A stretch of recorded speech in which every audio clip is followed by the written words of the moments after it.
अस्सलाम वालेकुम एवरीवन। आज हम आपके पास ला रहे हैं फिजिक्स के पास्ट पेपर्स जो कि नर्म्स और यूएचएस में रिपीट हुए थे 2014 से लेकर 2019 में। उसके साथ साथ आज हम आपके साथ उन सब इम्पोर्टेंट टॉपिक्स जो कि 2020 एंट्री टेस्ट के लिए भी इम्पोर्टेंट है, नर्म्स 2020 टेस्ट या यूएचएस 2020 टेस्ट या ईटेट 2020 टेस्ट, उसके लिए भी जो इम्पोर्टेंट है, आज हम आपके साथ वो सब टॉपिक्स एक अच्छी एक्सप्लेनेशन और एग्जांपल्स के साथ शेयर करेंगे।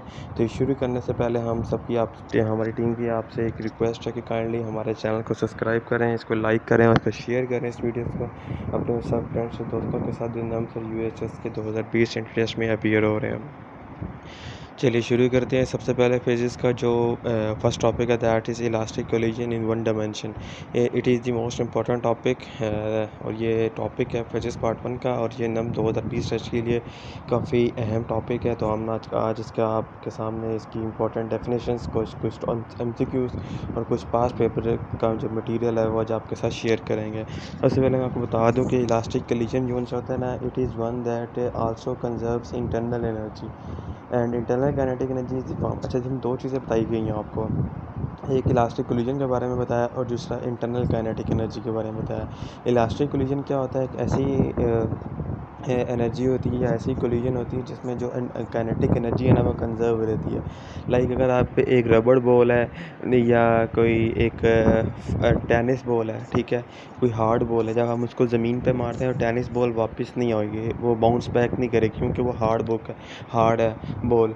तो जो है हमारे पास रबड़ बॉल है वो बाउंस बैक करेगी। तो जो बाउंस बैक हो रहा है उसका इफेक्ट ये बेसिकली इस चीज़ को हम लोग बोलते हैं कि ये this effect is called internal energy, यानी कि उनकी जो इलास्टिक कोलिजन्स है ना वो इसके अंदर इंटरनल एनर्जी जो उनकी ना वो कंजर्व रही है, और जो टेनिस बॉल थी, जो हार्ड बॉल थी, जो बाउंस बैक नहीं गई, उसमें इंटरनल एनर्जी कंजर्व नहीं रही। तो ये मैंने आपको एग्जांपल दी है जिससे आपको इलास्टिक कोलिजन समझ में आई है। अब एक वर्ड जो पेपर में आता होता है वो आता है इंटरनल काइनेटिक एनर्जी के बारे में। इसके बारे में स्टूडेंट्स काफ़ी सारा हर्डल रहता है या थोड़ा सा वो डिफ़िकल्टी पेश करते हैं। तो मैं आपको बता दूं कि इंटरनल काइनेटिक एनर्जी का मतलब ये होता है कि किसी भी सिस्टम में या किसी भी जो आप प्रोसेस कर रहे हो, आप उसमें जितनी भी ऑब्जेक्ट्स हैं, अगर हम उनकी काइनेटिक एनर्जी को सम कर देते हैं तो वो प्रोसेस कहलाता है internal kinetic energy. Like for example अगर आप समझो कोई फिगर आपके पास है, वो फिगर बनी हुई है मुख्तलिफ़ किस्म के कंपोनेंट से, ठीक है। तो जब आप उस हर कंपोनेंट की काइनेटिक एनर्जी को ऐड अप करते हो तो जो टोटल एनर्जी होगी ना वो कहलाती है kinetic energy, internal kinetic energy कहलाती है। उसके अलावा इंटरनल काइनेटिक एनर्जी से sum of the kinetic energy object in the system, ये वही चीज़ जो अभी मैंने आपको ऊपर बताई है। उसके अलावा जो एक इंपॉर्टेंट चीज़ है वो ये है कि इलास्टिक तो मैंने आपको बताया कि जिसमें एनर्जी कंजर्व रहती है। तो इसका इन्वर्स क्या होता है? इसका इन्वर्स होता है इन इलास्टिक होता है। अब इलास्टिक में एनर्जी कंजर्व रहती थी तो डेफिनेटली अब इन इलास्टिक में एनर्जी कंजर्व नहीं रहेगी। तो inelastic collisions are such type of a collision in which the energy is not conserve. अब एक चीज़ है जो पेपर में पूछी जाती है वो आता है कि परफेक्टली इन इलास्टिक कोलिजन क्या होता है। परफेक्टली इन इलास्टिक कोलिजन्स का मतलब ये है कि कोई ऐसी कोलिजन जिसमें object stick together is sometimes called perfectly in elastic. Like let's suppose आपने कोई दो बॉल्स थी वो साथ फेंकी हैं तो वो स्टिक हो जाती है, एक दूसरे के साथ हो जाती हैं, वो बाउंस बैक नहीं करती, इसमें एनर्जी कंजर्व नहीं रहती, तो परफेक्टली इन इलास्टिक कोलिजन्स होती है। तो ये दो तीन इंपॉर्टेंट टॉपिक्स है जो पहले आते रही हैं और इन 2020 टेस्ट के लिए। अभी हम आपके साथ जो टॉपिक्स शेयर करने जा रहे हैं ये भी इंतहाई इंपॉर्टेंट टॉपिक्स है नम्स और यूएचएस टेस्ट के लिए। तो ये भी मैं आपके साथ शेयर करूँगा, तो काइंडली आप केयरफुली ध्यान से सुनिएगा। एंट्रोपी क्या होता है? Entropy is an extensive property of a thermodynamic system.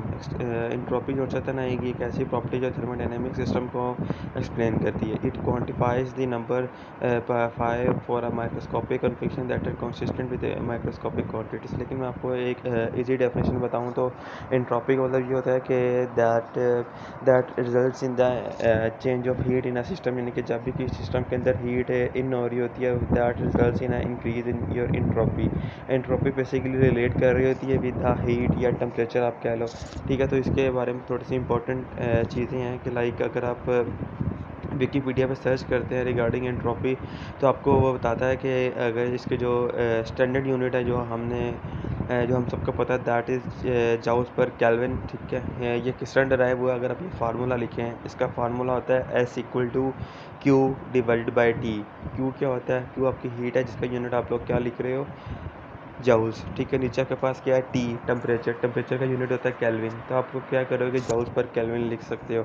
अब बेस यूनिट में हम इसको कैसे लिख सकते हैं, बेस यूनिट में अगर आप जो क्यू है, क्यू को हम कन्वर्ट कर सकते हैं in the form of mass, तो किलोग्राम मीटर स्क्वायर पर सेकंड स्क्वायर पर केल्विन, ठीक है। तो ये इसका ऐसा ही बेस यूनिट है जो कि पेपर में आप लोगों से एमसीक्यूज पूछा जा सकता है। और एंट्रोपी हमेशा एस से रिप्रेजेंट होती है, बहुत सारे स्टूडेंट्स इसको ई की फॉर्म में लिख देते हैं, लेकिन ई की फॉर्म में इसको रिप्रेजेंट करना ये गलत चीज़ है। आप लोग कोशिश करें कि इसकी एस की रिप्रेजेंटेशन को फॉलो अप करें।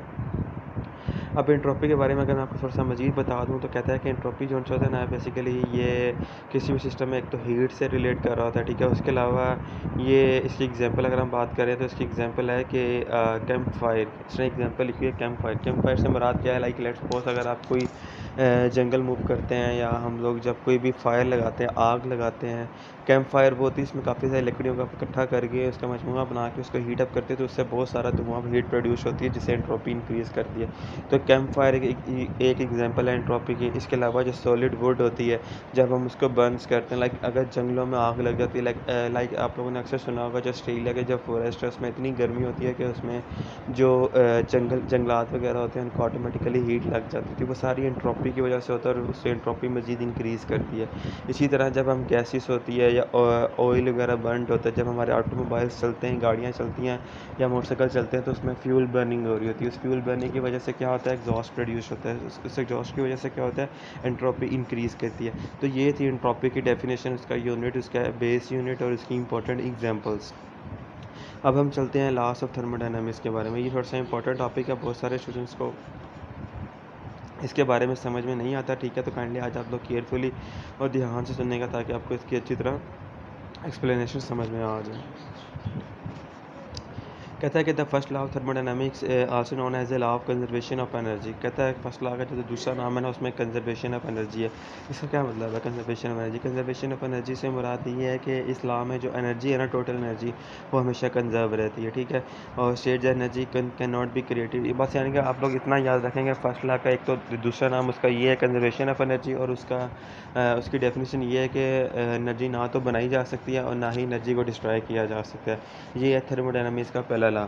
अब हम देखते हैं कि इसका सेकंड लॉ क्या है, और सेकंड लॉ में क्या कहता है। कहता है कि the second law of thermodynamics states that the entropy of any isolated system always increases. पहले लॉ में मैंने आपको बताया था कि एनर्जी ना तो इंक्रीज़ हो रही है ना ही डिक्रीज़ होती है।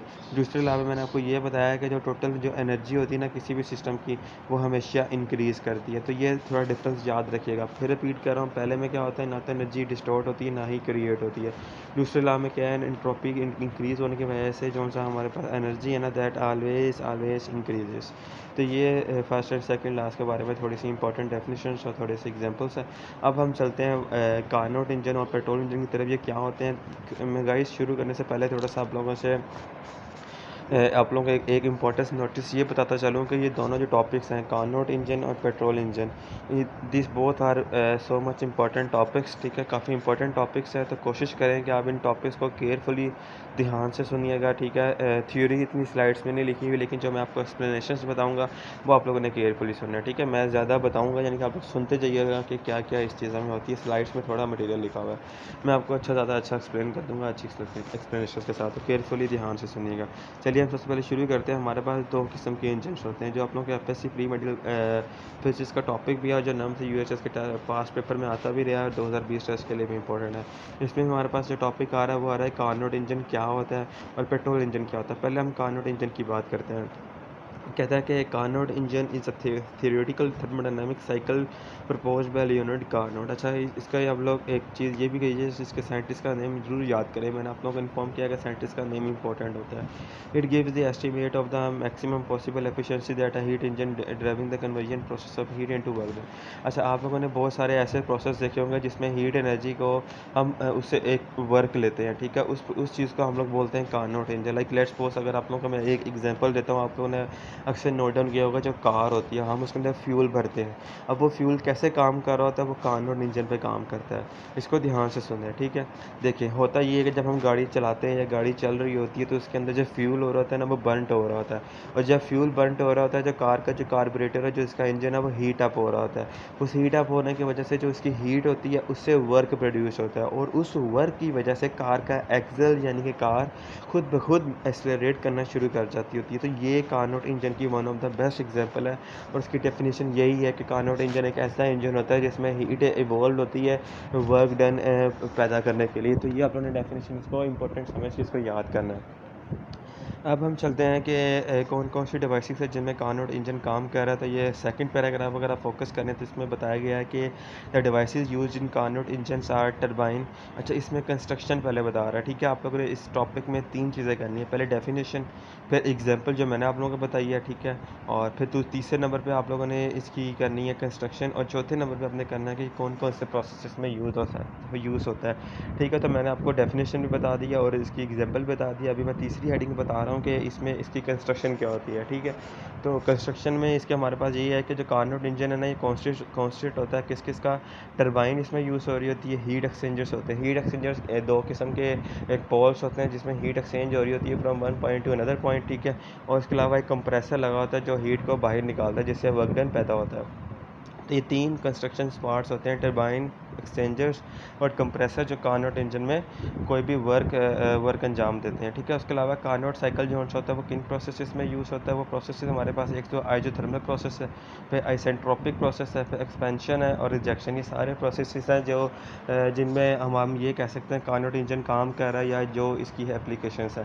तो 4 हेडिंग्स हैं, डेफिनेशन, एग्जांपल, कंस्ट्रक्शन और उसकी एप्लीकेशंस। तो आप लोगों ने ये चारों टॉपिक अच्छी तरह याद करने हैं, और जो मैंने आप लोगों को अच्छे से एक्सप्लेन किया। इसी तरह अब हम पेट्रोल इंजन पे करेंगे। Petrol engine is also the most important topic. शुरू करने से पहले फिर रिपीट कर रहा हूँ कि एक्सप्लेनेशन को आप लोग ध्यान से और केयरफुली सुनिएगा। पेट्रोल इंजन जो होता है ना, petrol engine gasoline engine is an internal combustion engine. अच्छा, इसका नाम हम इसको ये कम्बस्टन इंजन भी कह सकते हैं, जिसमें स्पार्क इग्निशन होता है। स्पार्क इग्निशन क्या होता है? स्पार्क इग्निशन के बारे में आपको बता दूँ कि जो हम लोग यूज़ करते हैं, लाइक मोटर बाइक्स होती हैं हमारी, ठीक है, या फिर आप उसके अलावा बात कर लें जो रिक्शा होते हैं, ठीक है। उसमें क्या होता है, उसमें जब हम लाइक अगर आपने उसकी कंस्ट्रक्शन देखी हो, रिक्शा देखा हो, तो उसमें एक लीवर होता है जिसको पुल अप करना होता है। जिस तरह बाइक होती है जिसको आप लोग जिसको आप लोग किक बोलते हो, जब हम उसको प्रेस करते हैं या उसको यूज़ करते हैं तो उससे क्या होता है, जो स्पार्क लगा होता है ना, वो इग्नीट करता है। इग्नीट का मतलब क्या होता है, वो यानी कि उसमें से जिसको आप लोग कहते हैं ना इग्निशन मोड। अगर हम गाड़ी में जब हम स्विच ऑन करते हैं उसमें एक इग्निशन मोड होता है। इग्निशन मोड का मतलब ये होता है कि गाड़ी का जो इंजन है या जब मोटरसाइकिल का जो वर्किंग प्रोसेस है वो ऑन हो जाता है। जब वो ऑन हो जाता है उस केस में जो पेट्रोल होता है वो बर्न या यूज़ होना शुरू हो जाता था, ठीक है। तो पेट्रोल इंजन जो होता है ना, वो कॉन्सिस्ट होता है किसका, स्पार्क इग्निशन के साथ। और ये डिज़ाइन किया जाता है एक पेट्रोल या सिमिलर वोलेटाइल फ्यूल्स के थ्रू। और इसमें ये जो सबसे इंपॉर्टेंट बात वो ये है कि ये फ्यूल एंड एयर है ना, इसमें दोनों चीज़ों के थ्रू